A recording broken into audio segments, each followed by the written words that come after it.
If it weren't for ABC 15 listening to me, I would have gotten nowhere. Tonight, an ABC 15 investigation is resonating all the way to our nation's capital. It's an update in a shocking case of mistaken identity. Federal agents wrongfully arrested 66-year-old Penny McCarthy in March outside her Phoenix home. Our ABC 15 investigators have spent 8 months exposing how U.S. Marshals got it wrong. And now what happened has the attention of a U.S. House committee. Investigator Jennifer Kovaleski spoke exclusively to the lawmakers demanding an investigation. This is as wrong as it gets. Powerful words from two sitting members of Congress. We want to get to the bottom of it and figure out how they screwed up so bad. Representative Jim Jordan from Ohio, chair of the influential House Judiciary Committee. It just didn't go down the way it should go down. And Arizona Congressman Andy Biggs. Both are now calling for answers and accountability in direct response to our reporting about the false arrest of 66-year-old Penny McCarthy by U.S. Marshals. What would you want to say to Penny McCarthy?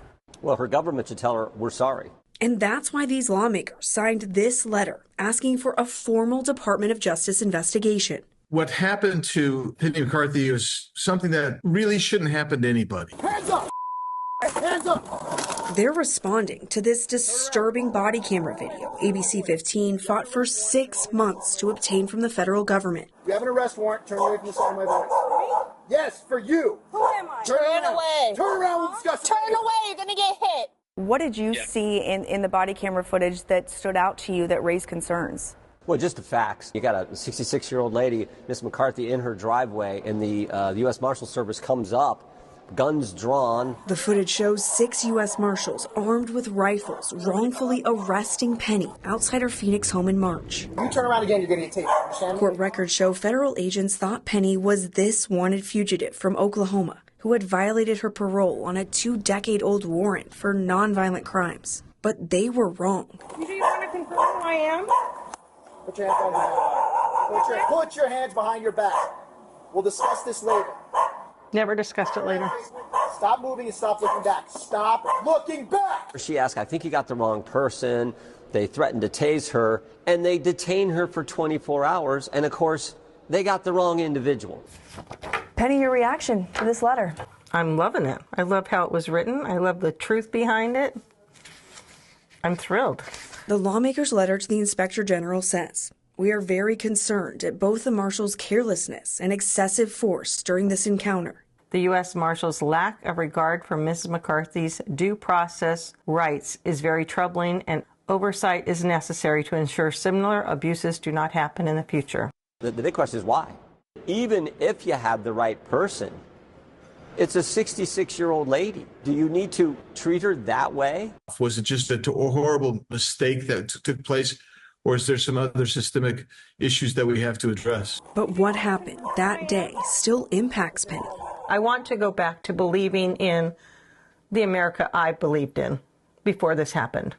I want that. I want what I've raised and taught my kids to believe is true. Sorry. I just don't know that I do anymore. So, sorry. It's been an emotional journey for Penny. It is a wild case of mistaken identity. During the past 8 months, the ABC 15 investigators have aired a half-dozen reports exposing critical mistakes by the federal government in this case. A day after our first investigation aired in April, prosecutors dropped the case against Penny. Case number 24-5070MJ. Then we obtained the court audio recording the day after Penny was detained. I'd like to know why this person was arrested as Ms. Rozak. Which showed even the judge questioned Penny's arrest. But it is strictly based upon information that they had, Facebook postings, that led and some aliases. But a full fingerprint analysis would confirm what Penny knew all along. Her fingerprints weren't a match. There was no innocent until proven guilty in this. How did you learn about what happened to Penny McCarthy?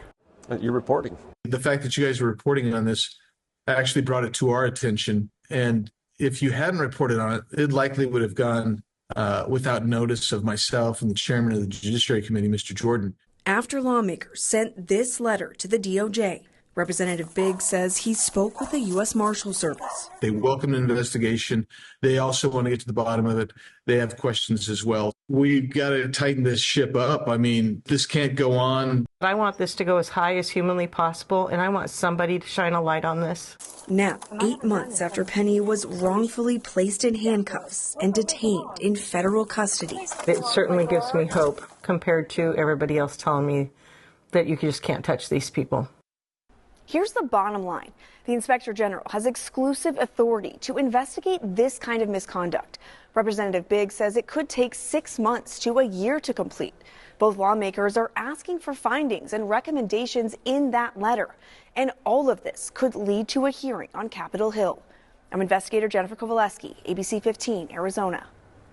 Jen, thanks. The U.S. Marshal Service admits Penny was mistakenly arrested. Agency said it does not comment on administrative investigations, but did say in a statement, "We regret any inconvenience caused to Ms. McCarthy by her arrest and remain committed to lessening similar incidents in the future."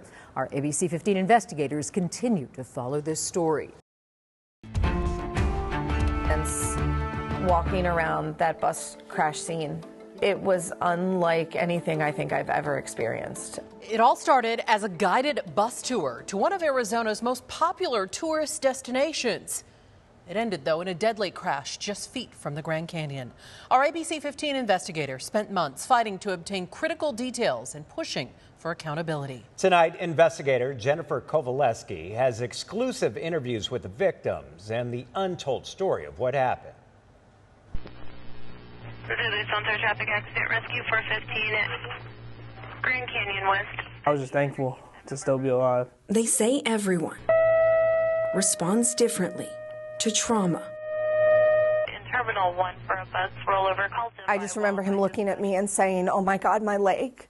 And I looked at it and it was bad. These are the voices of survivors, All units responding. including a family from Iowa. Some days are horrible. Some days we can't get off our chair.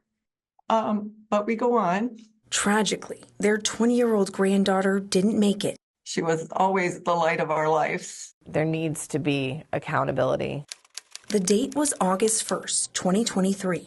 Was without a doubt, I think, the worst day of all of our lives. All 56 passengers started their day on the Las Vegas Strip, many like the Tershman family, vacationing from Maryland, taking photos in front of the famous welcome sign. It was great until it wasn't.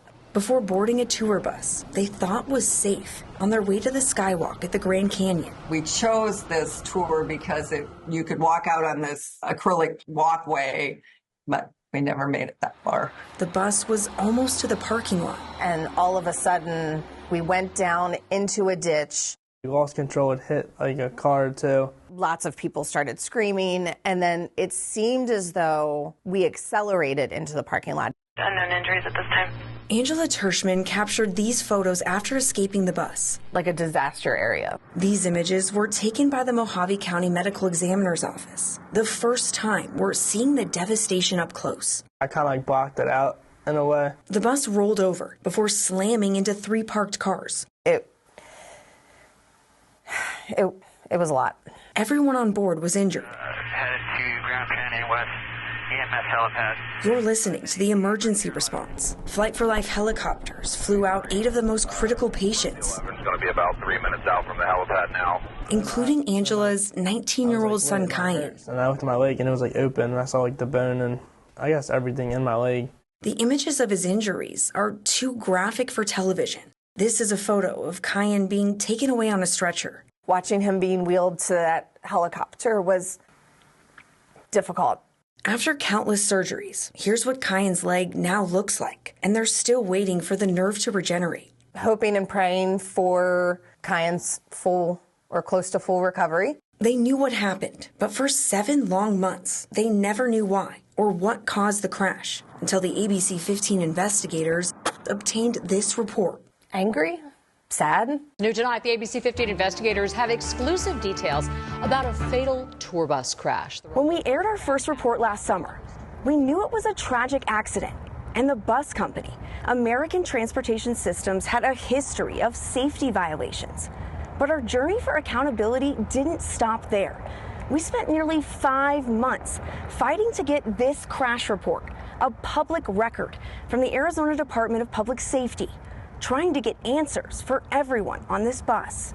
It could have been prevented, but it wasn't. Here are the critical findings. The final crash report from the Arizona Department of Public Safety put it this way. The driver admitted to nodding off at the time of the collision, should not have been driving due to being over hours, and the bus should have been out of service because there was a tire not within regulation. Also telling from the report, it says the driver knew about the tire and failed to report it. A woman died, and there was Kyan's injury, and so many other people were injured that it just... it makes me angry. Really, really. And we're not talking about a minor tire issue. The report says the tread on the right axle tire was so bad, steel was showing. There's no confirmation the tire contributed to the crash, but ultimately, crash investigators concluded the bus and the driver should have never been on the road. And both the bus company and bus driver, by all indications, ignored safety regulations. Do you think there needs to be accountability? The company being held accountable for what they did. For the last several months, we've been investigating the tour bus company involved in the crash. American Transportation Systems is based out of Southern California. We found the company has a history of multiple serious violations exceeding federal safety thresholds. The faulty equipment is the matter between life and death. According to Federal Motor Carrier Safety Administration records, American Transportation operates more than 100 buses. The company's drivers were involved in 2 other injury crashes in California and have 18 violations for driving over hours or not keeping proper logs. Federal records also show the company's fleet had 141 maintenance violations in the last 2 years, many of those for tires with bad tread. Why are you doing this interview? If we can in any way help someone, if there's laws that don't allow mechanical issues on buses to be ignored.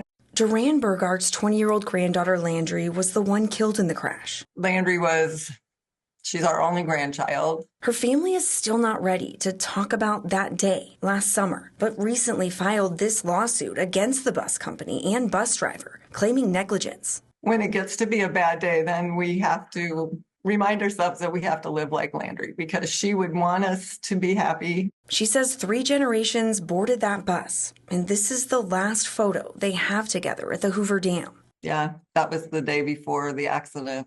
Nothing will ever bring Landry back, but this family now wants accountability, and they are not alone. It could have been prevented, and it was just carelessness. They want the bus company held responsible for the trauma they're now having to live through. All because they boarded a tour bus they thought was safe. If there aren't consequences, then what's to stop this bus company from continuing to do it this way, where we ignore safety regulations? You should also know the 68-year-old driver was arrested right after this crash on suspicion of manslaughter. But he was later released after the county attorney chose not to file charges. The Federal Safety Administration cited the driver for fatigued driving, but did not issue any civil penalties related to this crash. American Transportation declined our request for an on-camera interview. The company's attorney said the matter is in litigation, and we respect those that were injured and the family and friends that have been affected. And we aren't going to stop here. We plan to continue looking into this company and other safety concerns. I'm investigator Jennifer Kovaleski, ABC 15, Arizona.